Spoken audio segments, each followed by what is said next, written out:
ওদিকে সাইড লাগাই দিই।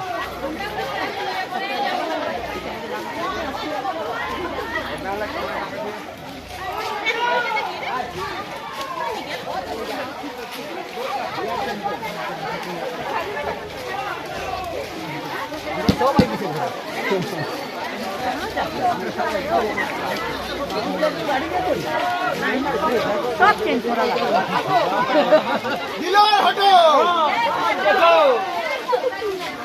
পজিশন জারি রাখো।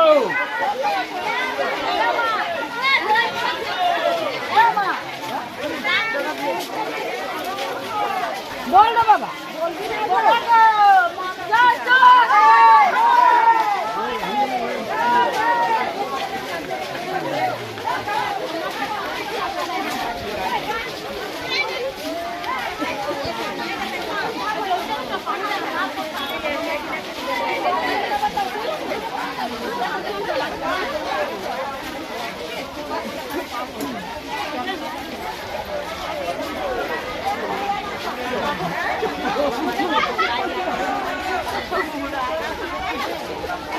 बाबूधन का गाड़ी खराब है।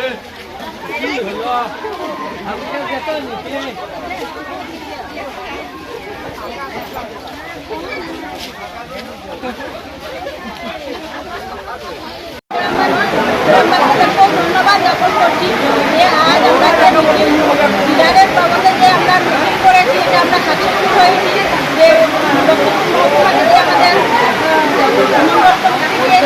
ছাত্র আসছিলেন উনিও শাসন দিয়েছেন যে আমাদের ডিলারের প্রতি যে হয়েছিল ওটার যে কাজ করতে করে 5টা ডিলারকে সাসপেন্ড করা হয়েছে এবং সপ্তাহেও স্যারকে সাসপেন্ড করা হয়েছে। তাই আমি আমাদের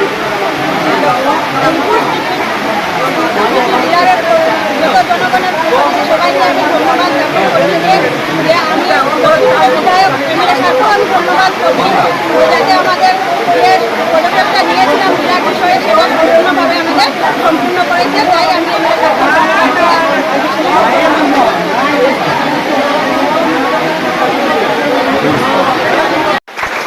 আপনাদের সমস্ত দিলকুশ সিটির অনেক দিনের সমস্যা আপনারা যখন সহ্য করতে করতে সীমা অতিক্রম করে হয়েছে তখন আপনারা আন্দোলনে নেমেছেন। আপনারা যদি এই আন্দোলনটা আরো 1 বছর বা 2 বছর আগে নামতেন এই আন্দোলনে, তো এই 1-2 বছর আপনারা আড়ালে থাকতেন। আপনাদেরকে ধন্যবাদ জানাই, কারণ সময় লাগে। যে কোনো একটা জননীতিতে একটা যুদ্ধতে নামতে হলে একটু সময় লাগে, আর সেই সময়টা এখন উপযুক্ত সময়।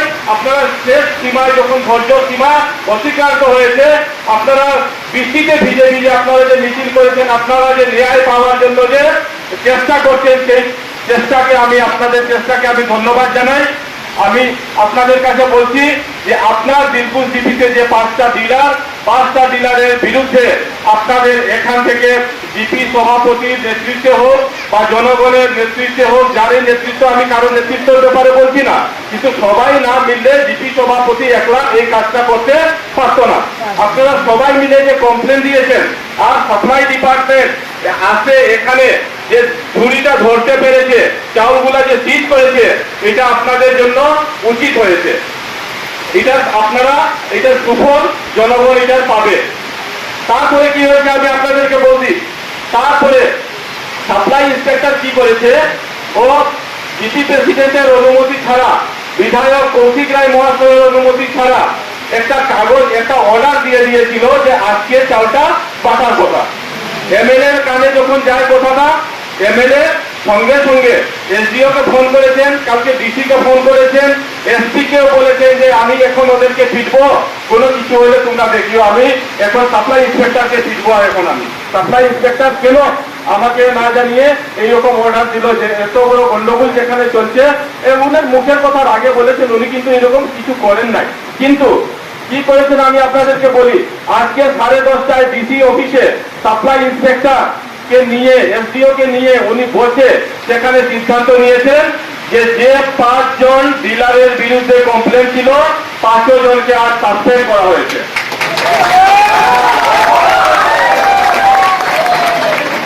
এবং যে সাপ্লাই ইন্সপেক্টর এই কাজটিতে জড়িত ছিল সেই সাপ্লাই ইন্সপেক্টরকে লক্ষ্মীপুর থেকে আর ট্রান্সফার করা হয়েছে। আর আপনাদের যে চাউল যেটা ফ্রিজ করে রাখা আছে সেই চাউলটা 2 থেকে 3 দিনের ভিতর নতুন একজন কাউকে দায়িত্ব দিয়ে, এই 5 জন ছাড়া নতুন একজন কাউকে দায়িত্ব দিয়ে 2 থেকে 3 দিনের ভিতর এই চাউলটা বিতরণ করা হবে। আপনারা খুশি আছেন তো? সব খুশি আছেন তো? আমি আর বেশি আমি এই যে ব্যাপারে বলার জন্য এসেছিলাম, দাঁড়ান, আমি আমি আমি আমি একটু আগে আমি বলেছি যে কি করা হয়েছে, ওদেরকে সাসপেন্ড করা হয়েছে। ওদের এখনো নাম কাটা হয় নাই, মানে টার্মিনেট করা হয় নাই, বাতিল করা হয় নাই ওদেরকে। কেন? কারণ যখন পর্যন্ত ইনকোয়ারি পুরা হবে না, যে কেউ ফেব্রুয়ারি মাস থেকে চাউল পেয়েছিল এরপরে চাউল পায়নি, কেউ 1 বছরের চাউল পায়নি, কেউ 2 মাসের চাউল পায়নি, এই সবগুলো এখন ইনকোয়ারি করা হবে। আর এই সাপ্লাই ইন্সপেক্টর যদি ইনকোয়ারি করা হবে তো আমাদের সন্দেহ আছে, সেই জন্য এই সাপ্লাই ইন্সপেক্টরকে আজকে ট্রান্সফার করা হয়েছে লক্ষ্মীপুর থেকে।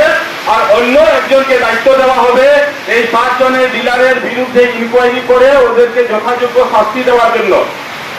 তো আমি যে কথাটা বললাম, আপনারা যে জিজ্ঞেস করছেন যে 5 মাসের চাউল পাইনি 3 মাসের, তো ইনকোয়ারি হওয়ার পরে এটা কথাটা উঠবে যে কে কয় মাসের চাউল বাকি আছে। ইনকোয়ারি না হওয়া পর্যন্ত আমরা এটা কিছু বলতে পারবো না। আর একজনের ব্যাপারে খালি না, ঠিক আছে